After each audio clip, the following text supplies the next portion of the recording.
আমরা অন্যান্য আইনশৃঙ্খলা রক্ষাকারী বাহিনীর সাথে সমন্বয় রেখে এবং বিভিন্ন সাংস্কৃতিক গোষ্ঠী এবং জনপ্রতিনিধি, আপামর জনগণ সবার সাথে আমরা সমন্বয় রেখে এই অনুষ্ঠানে যাতে সুষ্ঠুভাবে সুন্দরভাবে করা যায় তার সব রকম ব্যবস্থা আমরা গ্রহণ করেছি।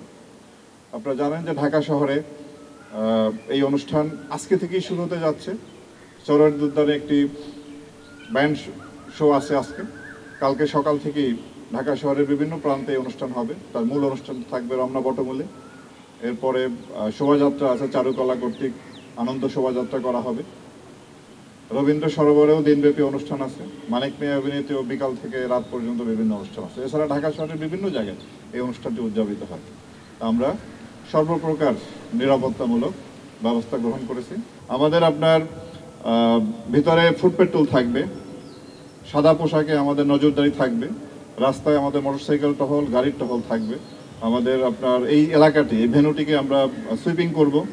অলরেডি সুইপিং শুরু হয়েছে, একবার করেছি এবং চূড়ান্তভাবে অনুষ্ঠান শুরুর আগে চূড়ান্তভাবে করা হবে। আমাদের ডগ স্কোয়াড আছে, বোম ডিসপোজাল টিম আছে এবং প্রকার প্রস্তুতি আমরা নিয়েছি। যে ঘটনাটি ঘটেছে তার তদন্ত হবে এবং তদন্তে এই ঘটনার সাথে যারা জড়িত তাদের বিরুদ্ধে আইনানুগ ব্যবস্থা নেওয়া হবে।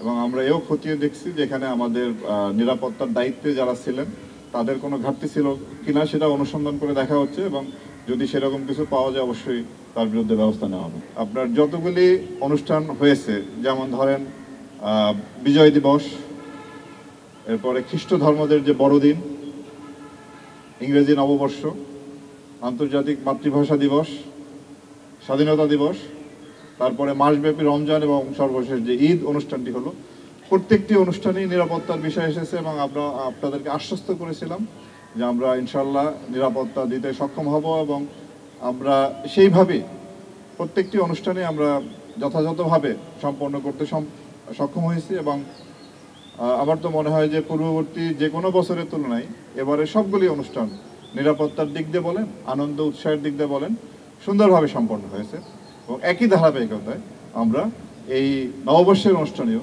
সুন্দরভাবে সম্পন্ন করতে পারবো বলে আশাবাদী।